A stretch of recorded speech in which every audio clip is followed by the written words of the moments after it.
Hvordan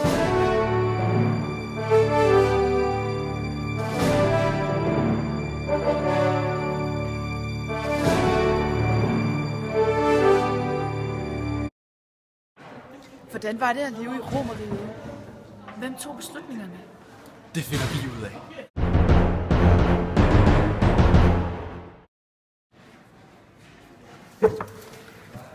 I senatet bestod af højtstående embedsmænd, og hvis man kom med i senatet, skulle man være der for evigt. Det blev betragtet som Roms vismænd, som man lyttede ofte til, hvad de sagde.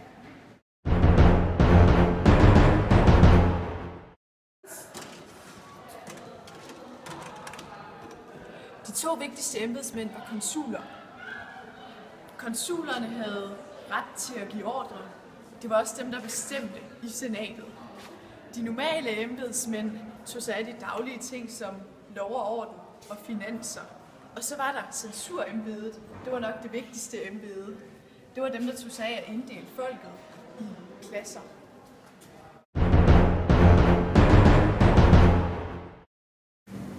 Patricier, det var de adelige. De havde kongelig slægt i blodet, og de bestod store marker og områder. Patricierne udgjorde kun 5-10% af befolkningen, men alligevel så havde de magten. De havde eneretten til embederne. Resten af befolkningen, den bestod af plebejere. Plebejerne, de var primært almindelige bønder. Selvom de ikke havde nogen magt, så var de ikke nødvendigvis fattige. Der har altid været et skarpt opdeling mellem plebejer og patricier. Man kunne ikke gifte sig med en fra den anden gruppe.